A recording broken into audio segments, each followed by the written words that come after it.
C'est la chronique la plus importante pour mes deux chroniqueurs ici, la chronique vin avec notre sommelier Serge Leduc du vin. Bonjour Serge, ça va bien? Bravo. Bonjour messieurs. Merci de Serge, les gars sont toujours contents de te voir pour ta chronique. C'est la raison pourquoi je me lève le matin pour venir à la chronique de Serge. Une fois 2 semaines ici. Une fois 2 semaines, je me d'accord. OK, parfait. Fait que là, Serge, t'as du vin, mais t'as des verres de terre. Non. Des verres de terre. Des verres en ville. Exactement. On a aussi 2 petites roches. OK, ça, c'est pour lancer au gars. Si on s'énerve. Non, pas vraiment. Non, on va plus parler aujourd'hui le lien entre le sol et le type de vin que ça va produire. OK, On parfait. parle souvent de l'effet terroir, bien ça, c'est un des éléments qui nous touche dans ça. Donc, on a plusieurs... donc, on s'en va toujours dans le Languedoc-Roussillon. Okay. On a ici, d'ailleurs, quelque chose, un beau terrain de roche, mais de roche de calcaire. Okay. Ici, cependant, on est plus précisément dans les Côtes-du-Rhône. C'est une petite escapade, si on veut, juste pour vous montrer en termes de sol. Donc, on voit vraiment que c'est tout blanc, c'est du calcaire et puis du véritable. Hein, et puis... Une roche européenne? Absolument. C'est de la France. Oui, transporter tout ça dans les comités. c'est ça. Non, c'est pas... Ils disent de parler dans une ferme, ça, ils ramènent du Faut pas le sol. dire. C'est ça. On continue la chronique, les gars, on boit du vin. Voilà. Okay. Donc, généralement, les vignes qui poussent dans du calcaire vont donner plutôt des vins corsés, mais quand même élégants. Ça va être quelque chose de très intéressant. Généralement, on a plus de rouge qui est planté, de vignes, de cépages rouges qui sont plantés dans ce type de sol-là. Par la suite, on voit de l'argilo-calcaire. Donc, on voit que c'est plutôt argileux, puis les morceaux de calcaire, les morceaux blancs, les petites roches, c'est ça. Donc, c'est un peu un mélange de ces deux-là, où on a ici de l'argile et du calcaire, plus ou moins gros, les morceaux de calcaire. Encore là, on va donner plutôt des vins encore là, corsés, encore ici, plus pour le rouge généralement, compte tenu du fait qu'on a quelque chose de corsé.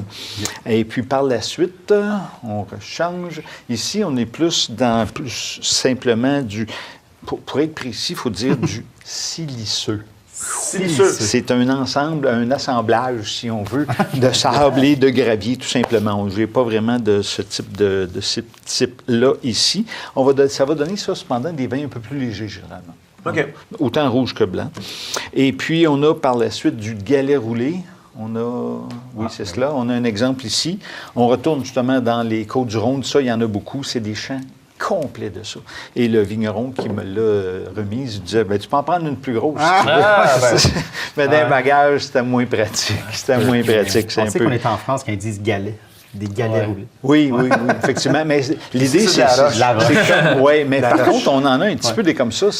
Ils sont roulés parce Pierre des Rivières. Exactement. Pierre de Rivière, on a exactement ça. Je connais mes pierres, les gars. Ah ouais, quand même. À l'école qui s'appelait Et puis encore là, ici, on est dans les Côtes-du-Rhône, encore une fois, mais on a beaucoup c'est des vins qui vont être corsé, encore une fois, beaucoup de matière. Exactement. Max est excité quand il y a... Oui, c'est ça. Okay. Analyse d'information. Par la suite, on a... c'est un peu la même chose ici. Mais ici, on appelle ça des marnes. Toutes sortes de beaux mots. C'est un mélange de calcite et d'argile. Calcite, calcaire, mais on a plus de calcaire qu'on a d'argile, alors que l'autre, tantôt, c'était argilo-calcaire. Ah, bon. Une nuance. On joue un peu sur les mots. Encore là, ça va donner plus des vins puissants. Et puis, le dernier, j'ai pas de photo. Oui, c'est ça. On a un peu ici du granitique. Donc là, granitite, donc granit, bien sûr. On va donner ici un peu plus des vins un peu plus légers, cependant, mais très aromatiques. Puis, j'ai d'autres variétés ici, comme le dernier ici, qui est plus sableux, mais de couleur safran.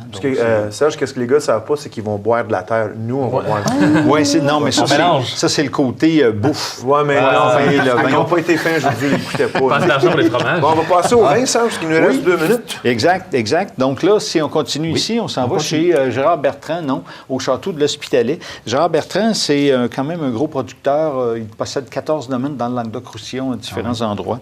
Et puis, Château l'Hospitalet, c'est un de ceux-là. J'ai eu la chance de pouvoir le visiter, mais aussi de résider au château. C'était fort agréable. Et puis, on voit ici une vue d'ensemble du château l'Hospitalet. Puis, par la suite, on voit avec... mais ça, c'est un autre de ces vignobles, le Sigalus, un magnifique chai à barrique de façon incroyable. Et on me voit en plein travail ici avec... oui, en plein travail, c'est un travail d'observation. Tu as l'air brûlé là-dessus. Oui, effectivement. C'est important de regarder Donc, les raisins pousser. on peut voir au loin, c'est la Méditerranée. J'étais avec Brice Navarro, qui était mon guide privé pour lors de cette... En plus, tu bois du vin. Pas le choix. D'ailleurs, on peut voir sa boutique au Château l'Hospitalet. On peut voir ici des raisins de Syrah, mais déshydratés parce qu'il a fait très, très chaud cet été. Et puis, cette vigne-là était plus spécifiquement au soleil puis un peu au vent. Donc, comprendrez qu'on ne fait pas de vin avec ça, vous avez bien compris. Et puis, par la suite, on a une magnifique vue de la boutique du Château l'Hospitalet. Et puis, la dernière, je l'ai pris en photo, je n'ai pas eu l'opportunité d'en déguster, mais on a un 1945-1948. C'était un petit peu cher pour notre budget.